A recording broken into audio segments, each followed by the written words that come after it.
Hey guys, what is up? Austin the Weird 123 here, and today we're going to be taking a look at this upside down effect from Stranger Things, where we sort of see Will turn around, all his friends are gone, and boom, the whole world just sort of flickers into the upside down. And the first time I saw this in the trailer, I thought it was the coolest thing ever, and I just knew I had to recreate it. So here we are. Originally, I was going to just make a VFX breakdown, but I did get a lot of requests for a tutorial. And I haven't been very successful with making tutorials in the past. In fact, I'm really horrible at it. But I figured, better give the people what they want, right? So we're just going to have to slog through this. So hopefully you guys enjoy it, and let's get right into it. Okay, so here I am in HitFilm 2 Ultimate. This is a very old version of HitFilm that you can't buy anymore, unfortunately. However, you can use HitFilm Express, which is free, or HitFilm Pro 2017, which are the current versions, I believe. I do apologize in advance if you can't use an effect that I use. The other versions should have most everything that I use, so you should be able to substitute whatever you don't have with something else. But I do apologize. So, yeah, here we are. I've got my footage imported and a few images that I'll be using later on. So first things first, we're just going to take our footage here up in this little window. Kind of drag this out for you guys to see. And I'm just going to find the point at which, before I start turning around here. So I'm going to hit I for in. Just set a little end point there. Kind of play the video through. Sort of turn around dramatically. And then the world flickers into the upside down. Oh no, what's going on? And sort of raise my hands and scream. And then I break character here at the end. So we're just going to back through this. Find the point at which I break. And then hit O for out. Then we're going to click this, drag it down to our timeline. And now we can start compositing. So we're going to right click, hit make composite shot, convert. Here we are in a composite shot. And now we can see here's our cut footage. Ends where we want it to, and it begins where we want it to. So we're going to hit new layer, add a grade layer. If you're familiar with Premiere, this is the same thing as an adjustment layer. It's essentially a clear layer that whatever effect you put onto it, it will affect the layers below it. So we're going to search for Crush Blacks and Whites. Go ahead and drag this down to our grade. Go into Controls. Open this up. And we're just going to basically crush the blacks until we get a nice, good looking color correction here. You can see that in my jacket here, we want to basically crush the blacks until the blackest parts of the image are entirely black and the whitest parts are almost completely white. Okay, let's scale to fit. And yeah, this looks good. And actually, we're just going to rename this grade to Universal Grade, because this will play throughout the entire video. Yeah, this is the basic color correction just for everything in general. Okay guys, next step, we're just going to search for the letterbox effect, and this will just make everything look kind of cinematic, but from a technical point of view, it actually does help to hide whenever the image is scaled down.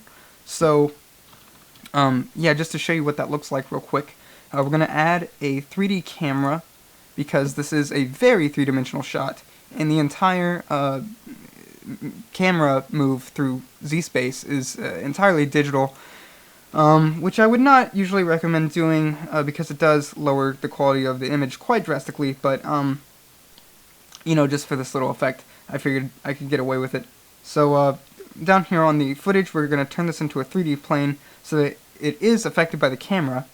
But the grade here, we're not going to change this because we want the grade to affect the whole image, and if we make it 3D and the 3D camera starts to affect it, it'll mess everything up. So leave this like it is. Okay, so essentially what we're trying to do is get the camera to be as close to the subject as possible, and then we're going to try and move back in Z-Space digitally.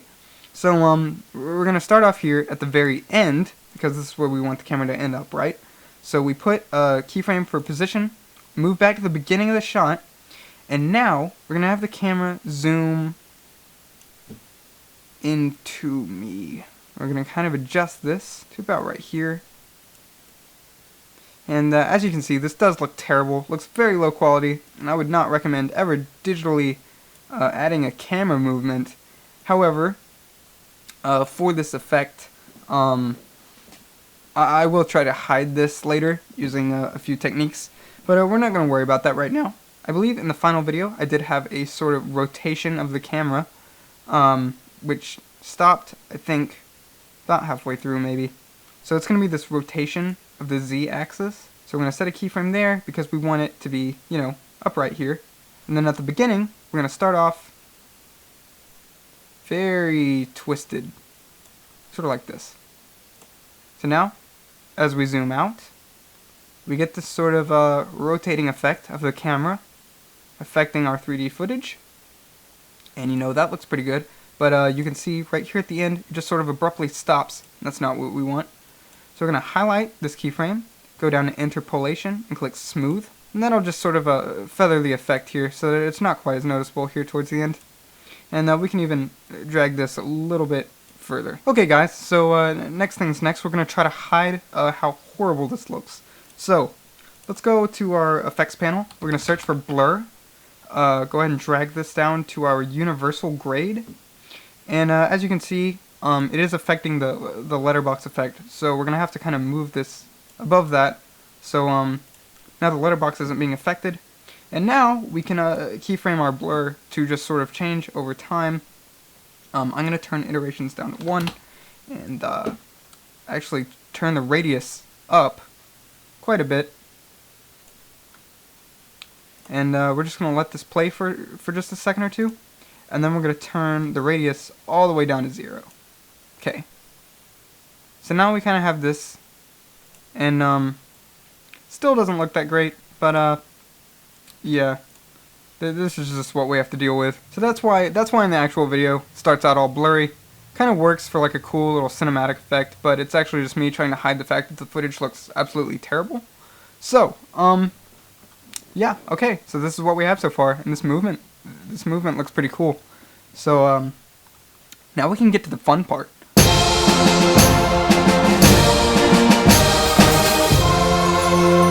Let's go ahead and add a new grade layer, and this one we're going to call upside down.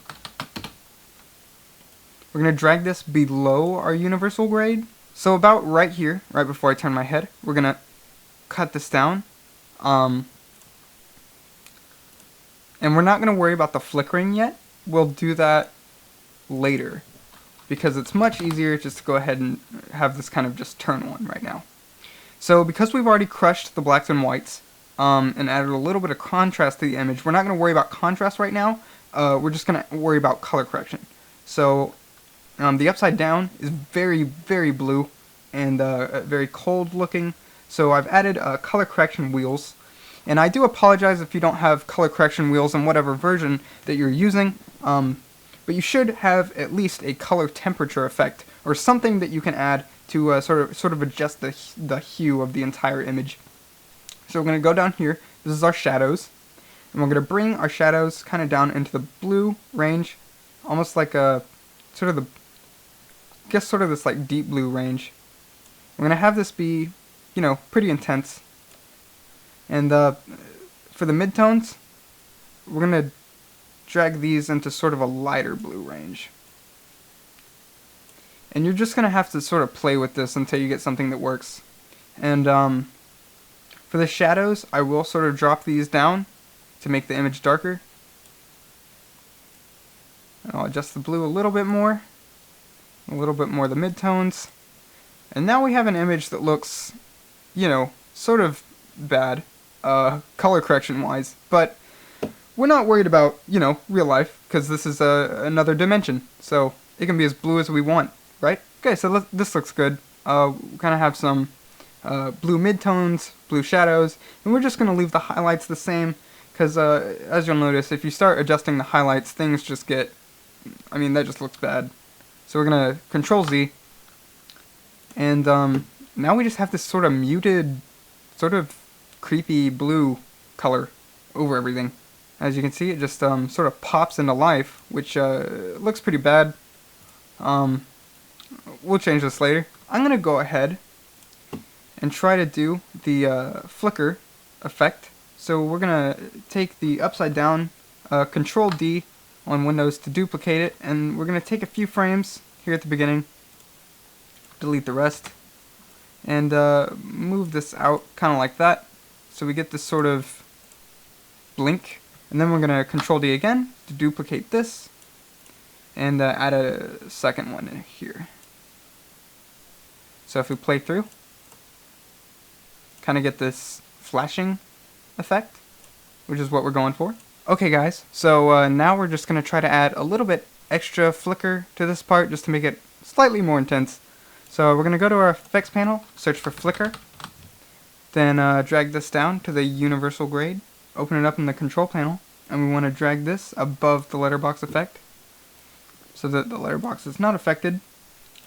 Open up the flicker, and since we don't want this whole shot flickering all the way through, we do want it to start right here when the upside down starts to flicker on. So, to do that, we're going to keyframe amplitude.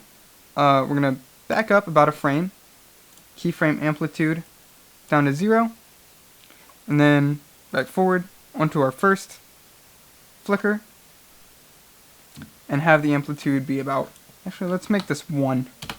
So, and then at the start of the actual upside down effect, we're going to keyframe from 1 back down to 0. So the flicker stops. Let's see how that looks. I'm actually going to RAM preview this.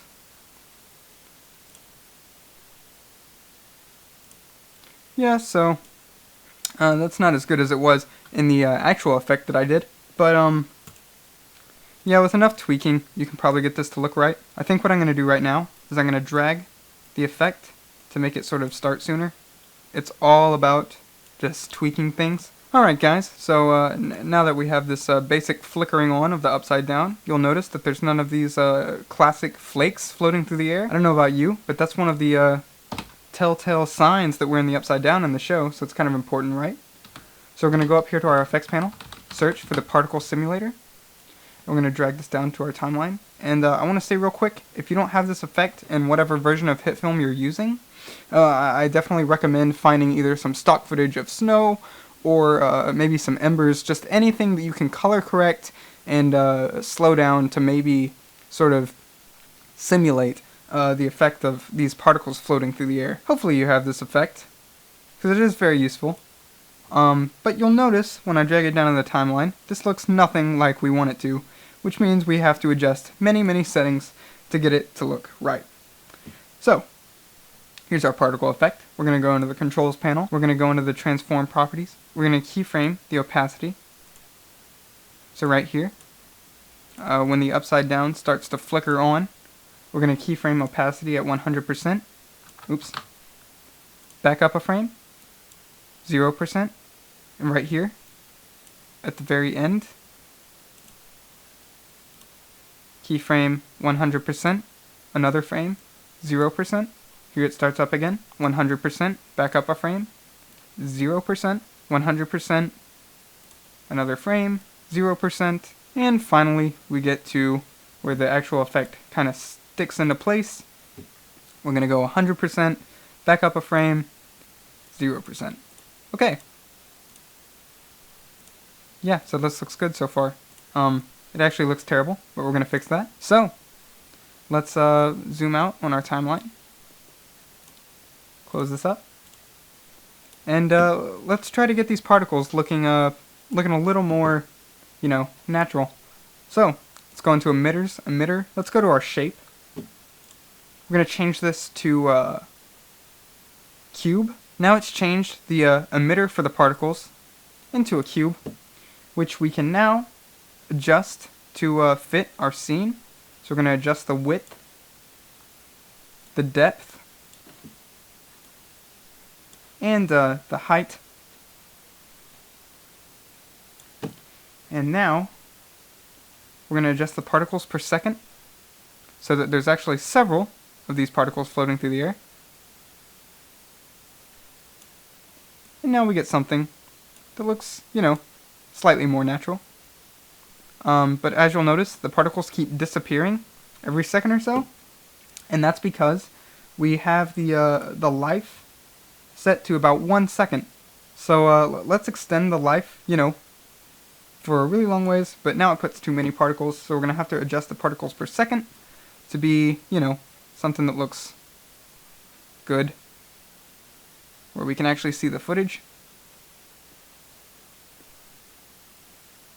You know, maybe something like this. So now we want to get rid of these very awful looking ball shapes.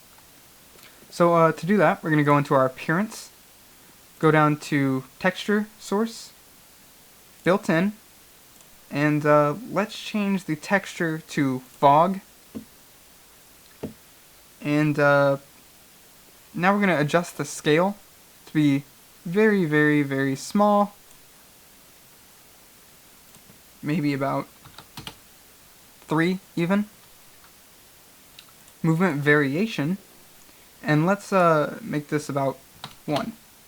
Okay, so now there's a slight variation in the scale of the particles, and they're not all the same size.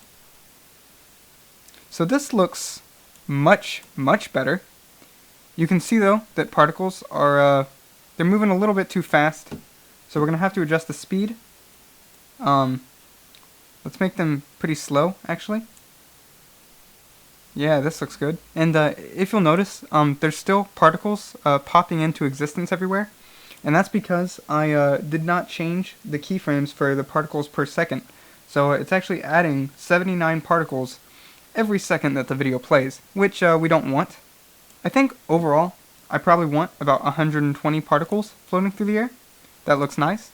So what I've done is I've added a keyframe for 120 particles, and then I skipped forward a frame and changed the particles per second down to 0.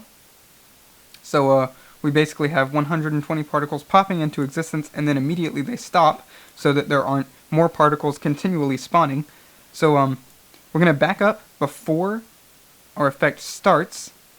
I'm going to drag this over here. So now, when the effect starts, we just have 120 particles floating through the air, and looks really nice. Just so they aren't moving at the exact same speed, we're going to go down to movement variation, and we're going to adjust the speed to about 5. So now we have some that are moving faster than others. Actually, let's adjust this down to 3. And in the actual movement properties, we're going to change the speed down to 60. So now they're even slower. And as you'll notice, some of the particles are still popping into existence, and I think that's because the actual particle simulator is too far back in Z-space, and it's actually, you know, affecting our footage. So because particles are moving through the footage layer into the foreground, so we want it all to be in the foreground, right? So let's go up here to our emitter's shape and position, and we're just going to drag it even more forward. So now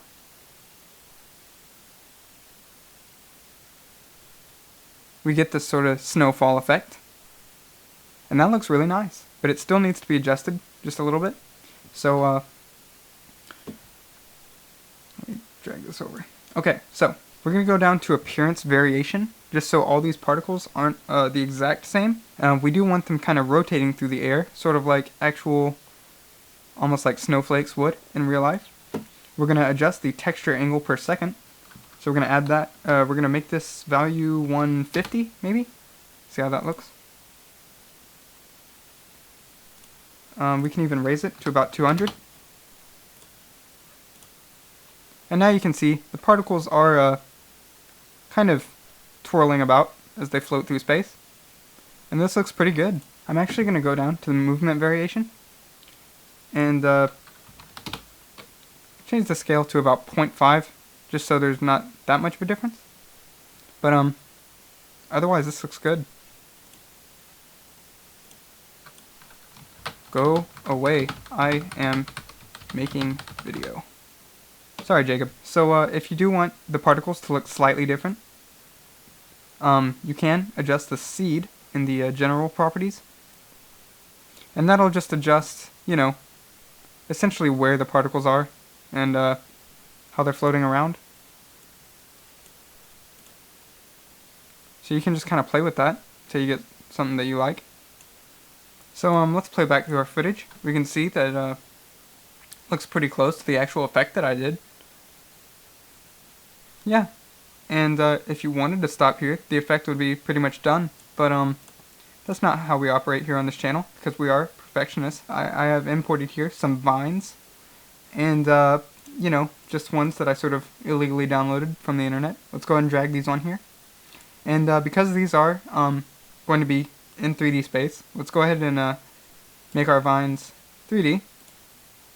And there we go. Now you can see that as the camera moves back, so does the vine. We want this vine to be in the foreground of the footage. So let's go ahead and kind of adjust the position to be way up front. And just one more thing to get rid of all that white. We're going to add a luminance key and set it to key out the brighter parts of the image. And just sort of adjust these effects until we get something that looks good. And it doesn't have to be perfect, because since this is in the foreground of the shot, we're going to add a blur. We're going to rotate this. Maybe scale it down a little bit. I don't know. And because we do want the vine to start off frame before it turns into the upside down, we're just going to kind of move this up a little bit. It's all just about tweaking it. But yeah, so it looks like here, now that we've turned it upside down, we can start to have the vine kind of move in as the camera moves back. And it is a little bit contrasty, so we're going to go ahead and grab a brightness and contrast effect and drag that below our blur. We're just going to kind of remove some of the contrast so that it sort of fits into the scene. Yeah, that looks good. And now we're just going to keep adding vines until we get done. Here's another vine. What I'm going to do is I'm going to copy and paste some of these effects from the first one. Copy the luminance key. We're going to copy the blur. And we're going to copy the brightness and contrast. And now that we've done all these things, we can kind of tweak to this individual picture. And I will adjust this based on the image. So we're going to kind of add a little more contrast into it. And just remember to make it 3D. And this vine, I'm going to drag even farther back in 3D space. Let's play through. Looks like the particles flicker on. The vines start to come into frame. And we're moving back in Z space. So yeah, this looks good. I'm just going to duplicate the second vine's effect. Drag it down. Twist it around so it's not obvious that it's the same one. And we'll drag it even farther back in space. And have it come into frame here. So, let's see how this looks. I'm going to play through. Get the vines. And because that is so much of a low quality image, we're going to go ahead and up the blur just a little bit. Yeah, that looks better. And what I will do real fast is I'll go here and I'll create a new grade layer and call this flicker. And just so we get some kind of extra flickering going on for the upside down, we're going to go to our effects panel, grab the flicker effect, drag it down, and we're going to put this below the upside down effects. And we're going to make the amplitude about 3. And we just want some small kind of flickering going on every now and again. Okay guys, I'd say this effect is pretty much done. Looks good so far. You can always go back and tweak certain things. As you can see, I've added in some flickering grades to kind of add to the flickering of the whole world. But yeah, I'm going to go ahead and stop it here for now.